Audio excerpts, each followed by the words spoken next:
वालेकुम। हमारे साथ इस वक्त मौजूद हैं साबिक बरतानवी सफारतकार ग्रेग मरे, जो जो है पाकिस्तान, जो बरतानिया की फ़ॉरेन सर्विस का हिस्सा रहे हैं। और उन्होंने जो है बहुत ज़्यादा जो है वो जो काम किए हैं फ़लस्तीन के इशू के ऊपर। आज हम उनसे जानने की कोशिश करेंगे कि वो फ़लस्तीन के मसले को किस तरीके से देखते हैं और वो किस तरह समझते हैं कि जी फ़लस्तीन का हल क्या हो सकता है। इसराइल की जो जहारियत है गज़ा के अंदर, वो उसको किस तरह देखते हैं और वो क्या समझते हैं कि जो है फ़लस्तीन के मसले का इस वक्त हल क्या है, टू स्टेट सॉल्यूशन जिसकी बात हमें दुनिया में सुनाई देती है। क्या आया ये जो मसला है ये दो टू स्टेट सॉल्यूशन से हल हो सकता है, या इसके लिए दुनिया को या अक़वाम मुत्तहिदा को जो है वो इससे ज़्यादा किरदार अदा करना पड़ेगा। Thank you Greg. Uh, uh, First of all, I am wanted to thank you to take out your time for us from your busy engagements. First of all, I wanted to ask you, please explain about yourself. What was your career? Thank you very much. Yes, I joined the diplomatic service after university, and I worked my way up the ranks of the diplomatic service. I was in the diplomatic service for 22 years, and my last few postings, I was Deputy High Commissioner in Accra, Ghana. I was Deputy Head of the Africa Department of the Foreign Office. And my final posting, I was Ambassador in Uzbekistan. And I was the UK's youngest ambassador at that time. My career had gone very well. But unfortunately, I became very troubled by some bad events in the world. The war on Iraq, I knew from internal reports inside the diplomatic service that Iraq had no weapons of mass destruction, and that this war was started by a lie, and a million people died, because of lies that the government were telling. And also in Uzbekistan, where I was ambassador, the CIA was sending Muslims to be tortured in order to get confessions that they were members of Al-Qaeda. And these people, nearly all of them, were not members of Al-Qaeda. They were tortured into making false confessions. And the CIA and MI6 share their intelligence material. So I was seeing the confessions from people. And I knew the CIA people doing it socially. And I reported it back to the government in the UK and tried to stop it. And they told me it was not illegal. It's not against international law. If we don't do the torture ourselves, if they're flown there for the Uzbeks to do the torture, it's not against international law. So my conscience would not allow me to continue in my diplomatic career. I had tried internally to stop it, but so much of this narrative of the war on terror was false.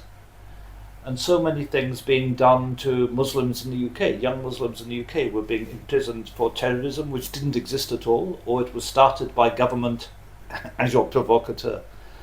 And Islamophobia was being stoked. I just could not continue to be in a government which was doing such things. So I resigned as ambassador.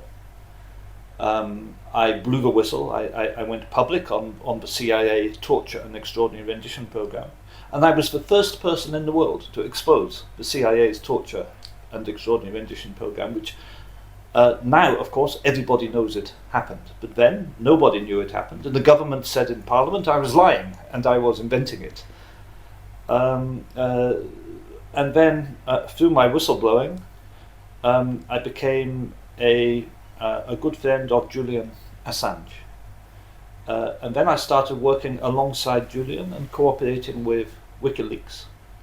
Now I spend my time in human rights activism around the world, in advocating for good causes, including for Palestine, and in trying to secure the freedom of my friend Julian Assange. So this is what I spend my time doing now. So, what do you think about this 7th of October incident which took place in Israel, and how you describe it and how you analyze it. Well, I would start by saying that the death of any civilians is always very sad, and should always be avoided if possible. But we have to put alongside that in international law, as a matter of law, a people who are occupied by another power have the right of armed resistance. That is their right in law, and you would have to expect an occupied people to have the right of armed resistance. They cannot accept to be occupied and oppressed and do nothing about it. And I actually make an analogy to the British in India. If you look at, for example, the Indian national uprising of 1857, which was largely led by Indian Muslims, and of course Pakistan was part of India at that time. If you look at the British newspapers of those days, of 1857, they are all full of stories of atrocities by the Indians, how the Indian people rose up and they beheaded British babies and they raped British women. Exactly the same atrocity stories which are told today about Hamas and October the 7th, exactly the same stories were told by the British about the Indian resistance. Because this is what the occupier does. Of course, the occupied people don't have the power of the occupied. So, of course, their resistance is going to be asymmetric and not conventional warfare. They don't have the ability to do conventional warfare.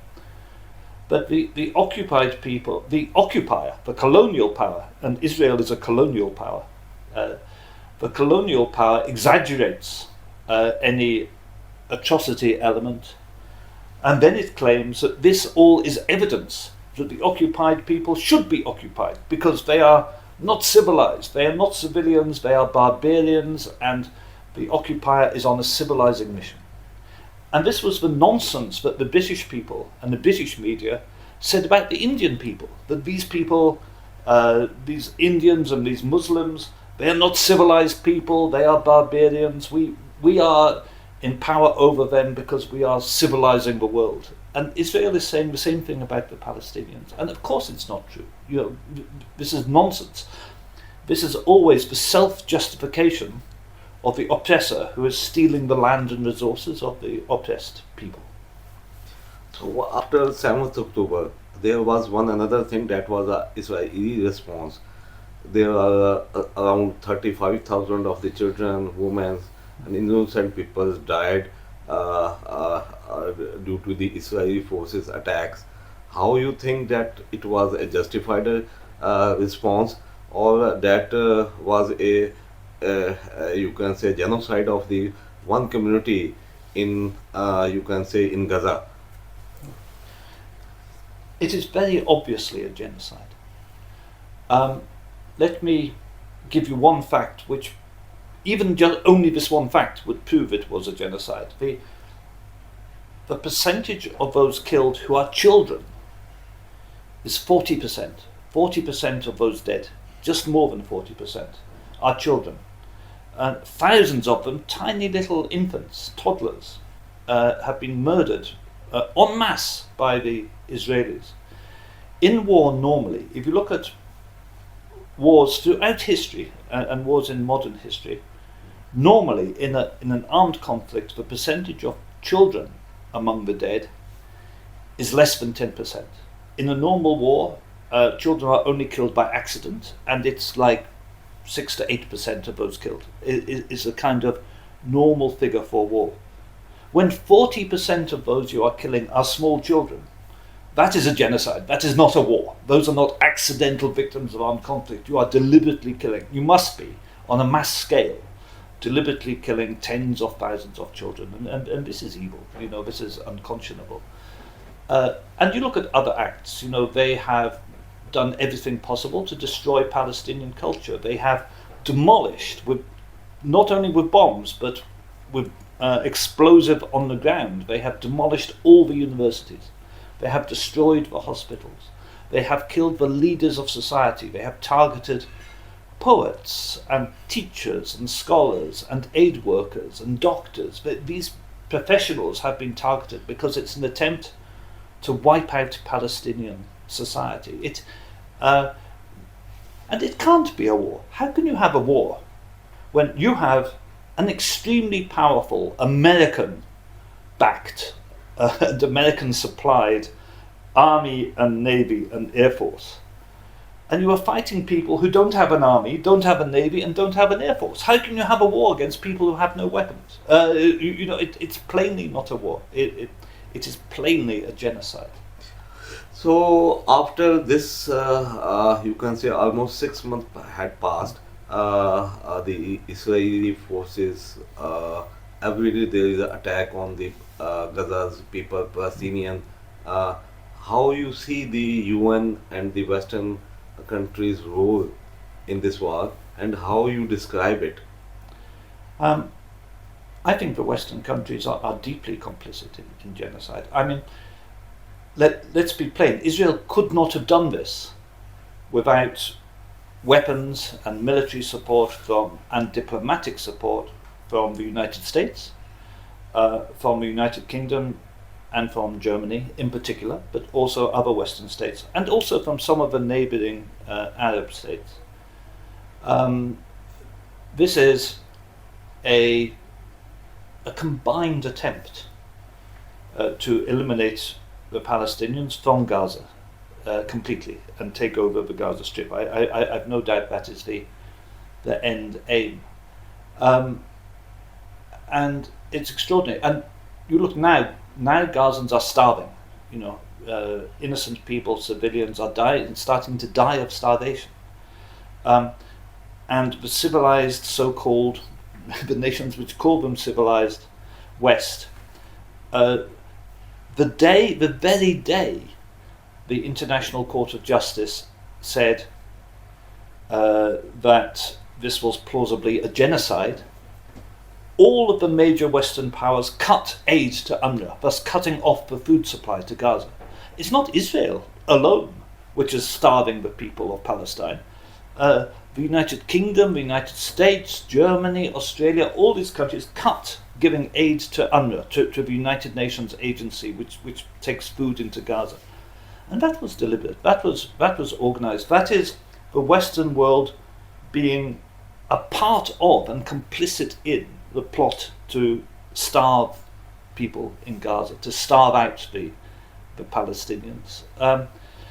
So it's not only weapon supplies, it's not only diplomatic support, there's intelligence support. Israeli military jets have been regularly landing at the British-owned air bases in nearby Cyprus, for example. Israeli military jets have been coming into the UK and coming out again during the genocide.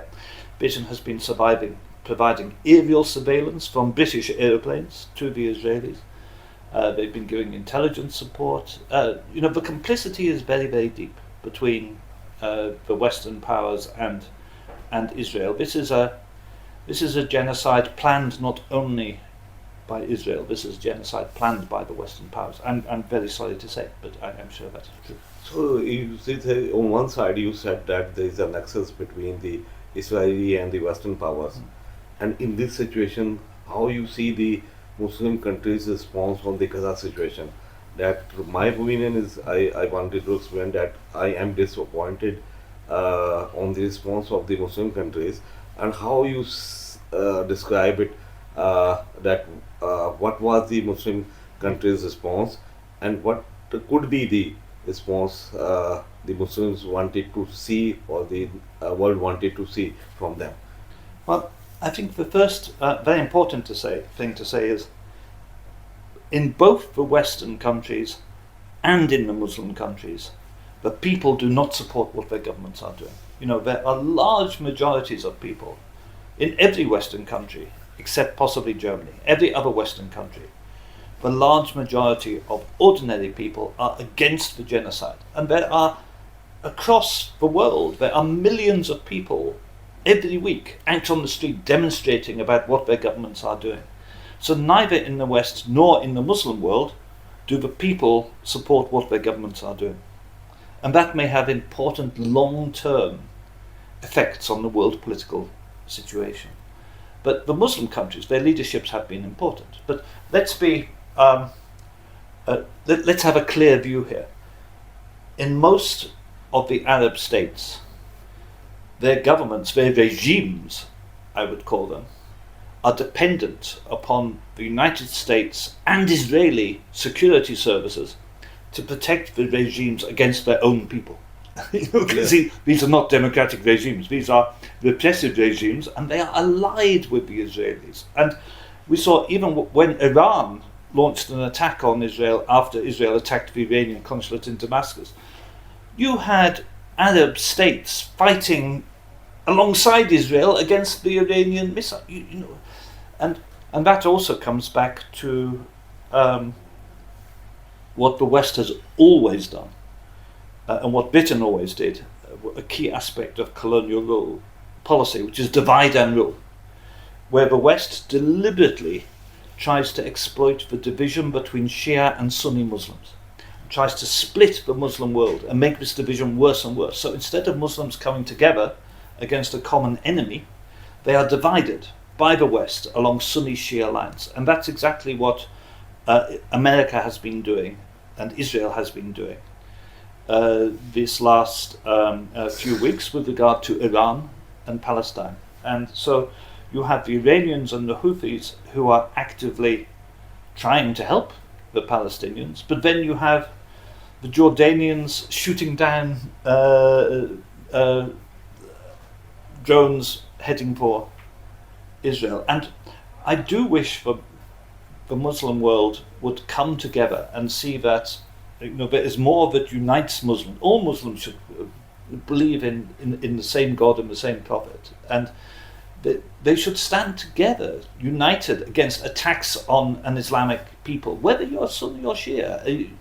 But that is not, when Muslims are being genocided, what does it matter if they are Sunni Muslims or Shia Muslims if they're being killed by non-Muslims? Why? For me, I find this situation appalling, truly appalling. What kind of solution in this conflict in Gaza, right?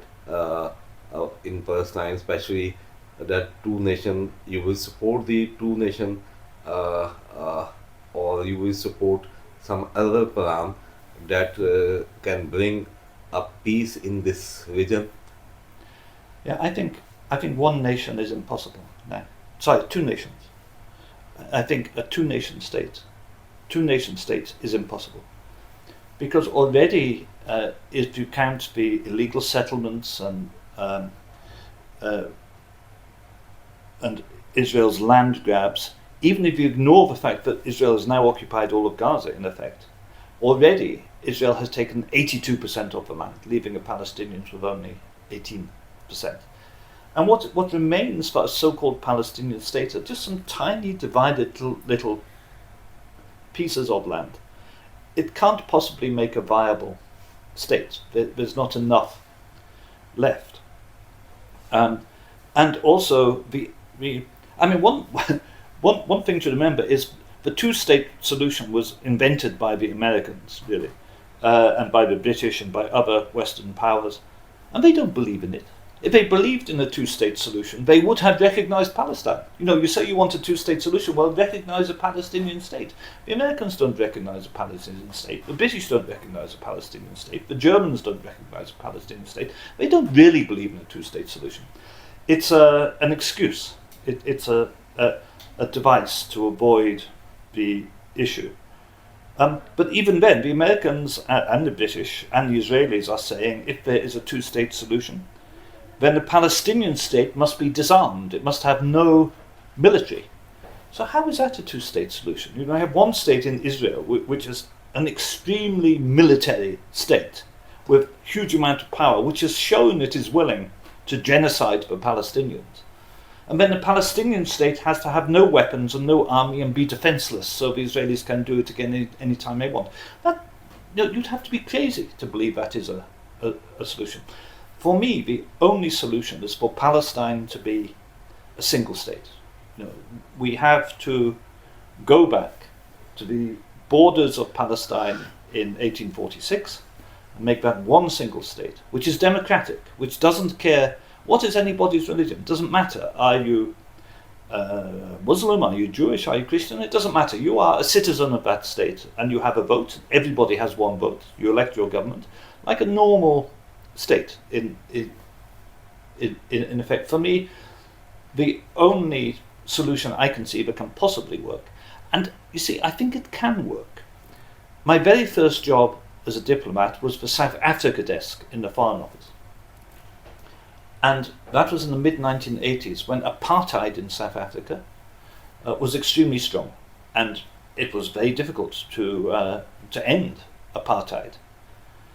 And the white South Africans would say to you, you can't make one South African state, you can't end apartheid with one person, one vote, because if that happens, the black people will just kill all the white people.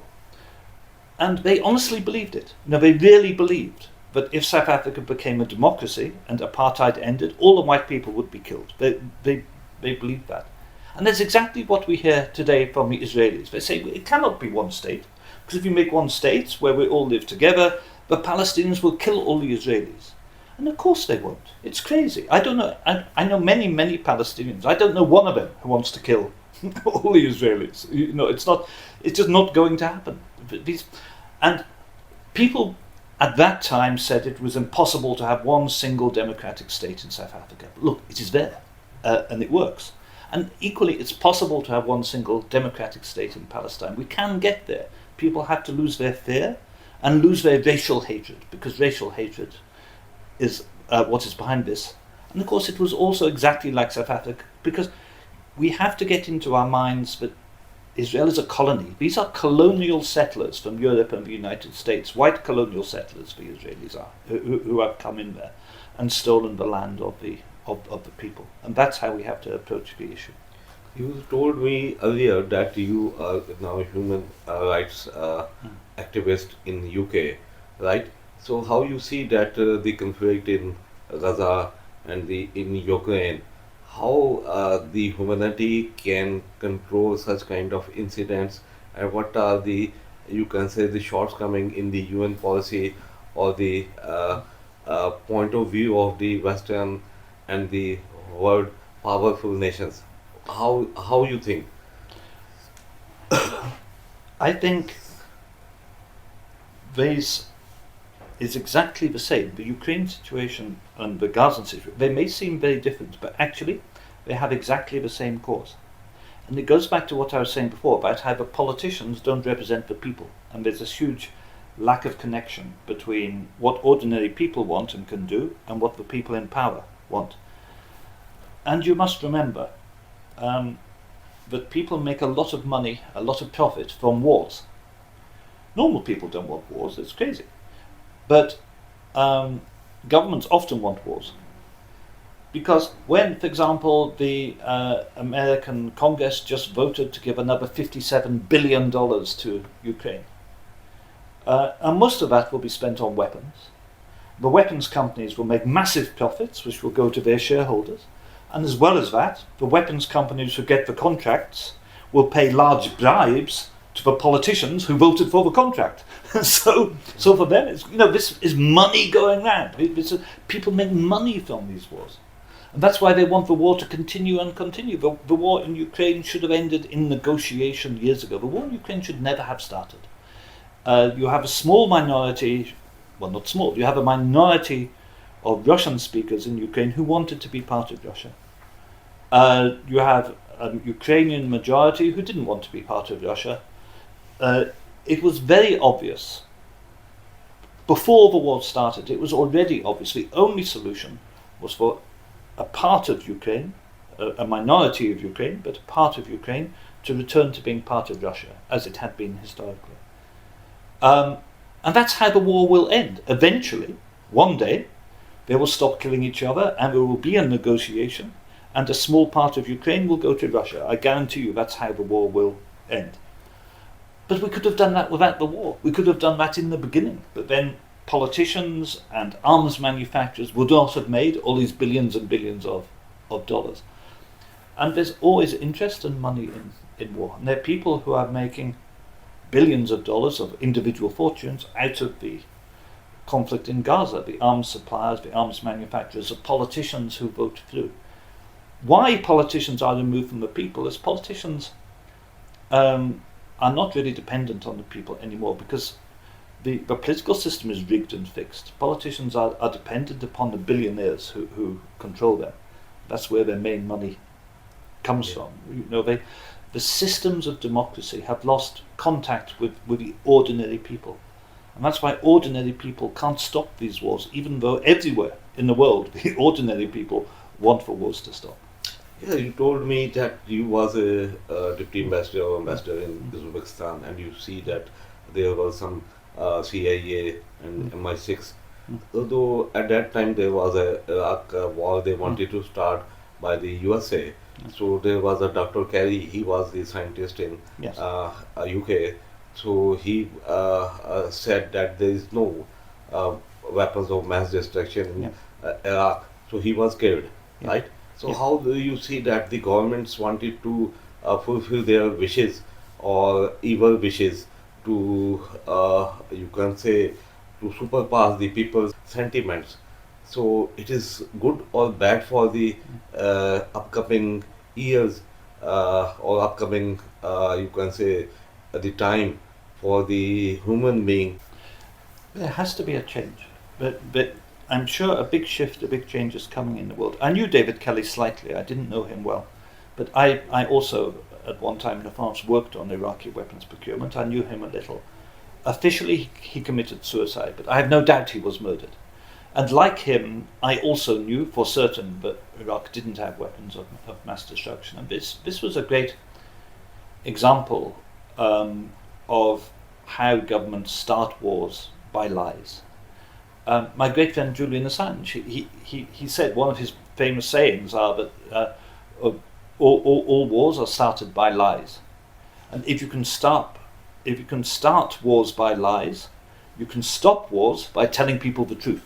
And if people understood the truth, there would not be so many wars. And I think that's much of what we have tried to do in WikiLeaks. But if you look now, the trouble is, in the UK, for example, all of the senior politicians in both the main parties get money from the Israeli lobby, from Zionist lobby groups, from individual Zionist lobbyists.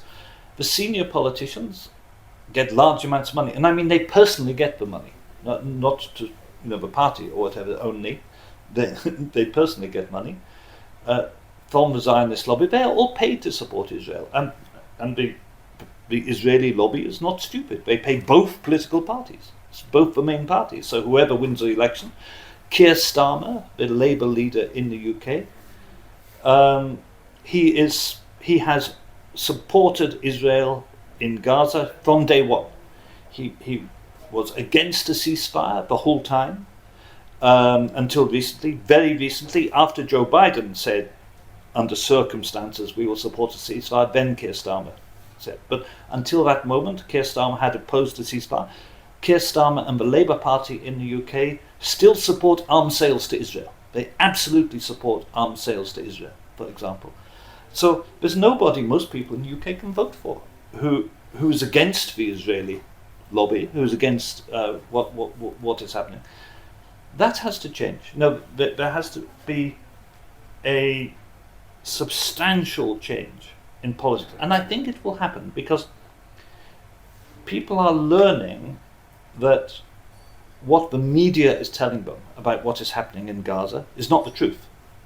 Because certainly in the UK, all the UK media is it's either owned by the state or it's owned by about 4 billionaire groups, all of whom are pro-Israeli. So what the media is telling them is not the truth. But people are not stupid, and now we have social media. So every day on their mobile telephones, people are seeing the truth of what is happening in Gaza. And they're also seeing that that is not what the media is telling them is happening in Gaza. They're realizing that the media lies. And of course, once you realise the media lies about one thing, you start to understand the media in the UK lies about other things too. And so I think change is coming. I really think change is coming. Right. So finally, I will ask you what is your opinion about the UK's government on this Gaza crisis, and are you satisfied with the policy with the UK government present regime in UK? No, the UK government has been just terrible, absolutely dreadful. They have supported everything Israel has done. They continue to supply weapons. They didn't vote for a ceasefire at the UN. They abstained. Before that, at times they were joining the United States in vetoing. The UK is completely out of touch with the views of the British people, and we are going, I think, to see real change come in the UK. But change won't come from the Labour Party. That won't make any difference in the UK. Recently, my friend George Galloway was elected in Rochdale for a new party, the Workers' Party of Great Britain. Never had an MP before. They were elected, and he was elected by the constituents in Rochdale because they were so disgusted by the politicians' stance on Gaza. So they elected George Galloway in Rochdale. And several of us are going to stand for election in the general election coming up on these grounds, to stand against the politicians of all parties, like a kind of new party or new popular uprising. My friend Andrew Feinstein is standing against Keir Starmer, for example, in his seat. I myself am going to stand in Blackburn in the general election to try to give people a chance to vote for people who want a radical change. And maybe we will see. We will see how we do. George won. Maybe we will win, maybe we won't. But I do believe this is the start of a big change in politics. Thank you very much to explain us very deeply about the Muslim countries' response, the West government, you can say the Western and response on the Gaza issue. But one thing I want to get clarify for myself, that the majority of the peoples in UK, in Western countries, they are against the wars. But on the other side, we see that the democratic elected leaders, they are against the people's will, right? Yeah. So you think that this democratic institutions now are going to be weakened because of this hypocrisy? No, that's a correct understanding of the situation. The democracy itself, the idea of Western democracy, is under threat because the political parties have all become captured by the interests of very wealthy people and don't work in the interests of the people themselves. And so in the United States, in the United Kingdom, in most Western countries, you have a choice of voting for two conservative parties, but both parties are conservative parties. You have the blue Conservative Party or the red Conservative Party. The red Conservative Party still calls themselves the Labour Party, but actually they are not. They believe in privatising the health service. They believe in cutting expenditure on schools and hospitals while increasing expenditure on the military. They have nothing to do with any kind of socialism or left perspective anymore, and they all absolutely support Israel. So there's same in the United States. You know, you're going to have a presidential election between Biden and Trump. Neither of them support the Palestinians. So who can you vote for? Who you want to vote for? Who gives you? You don't have an actual choice. You don't have a choice of a different policy. Democracy involves a real choice where you can vote for someone who would do something actually different. But if you can only vote, if the political system is rigged, so only two powerful, wealthy parties are the only people who have a chance to win a power, and they both support Israel, do you really have democracy when you can't vote for anybody who doesn't support Israel? It's not democracy. Democracy in the West is becoming a thing of the past. Thank you, Greg. It was a very good session, and I enjoy a lot. You discuss well, and hope that the change will come soon, and we will see a peaceful world. Thank you very much. Thank you, Maureen. Thank you for asking. जी नाज़रीन, जैसा कि आपने सुना Greg मरेज साहब से हमसे जो बातचीत की, उसके अंदर उन्होंने हमें बहुत तफसील के साथ जो ख़ास तौर पे आजकल गज़ा की सूरत हाल है उसके बारे में ब्रीफ किया। उसमें जो वेस्टर्न कंट्रीज़ का जो किरदार है, मुस्लिम कंट्रीज़ का किरदार है, उसके बारे में उन्होंने हमें एक तफसीली ब्रीफिंग दी। और जो वेस्ट है और जो ताकतवर दुनिया के ममालिक है, वो मुस्लिम दुनिया को कैसे तकसीम करते हैं शिया सुन्नी मजहबी ग्रोही मामलात के अंदर। और उन्होंने इस चीज़ का पे हमें तफसीली बताया कि जो टू स्टेट सोल्यूशन जो है, जो अमेरिका और वेस्ट हमें बार बार ये कहता है कि जी ये हल है, तो उसके लिए ये हल नहीं है।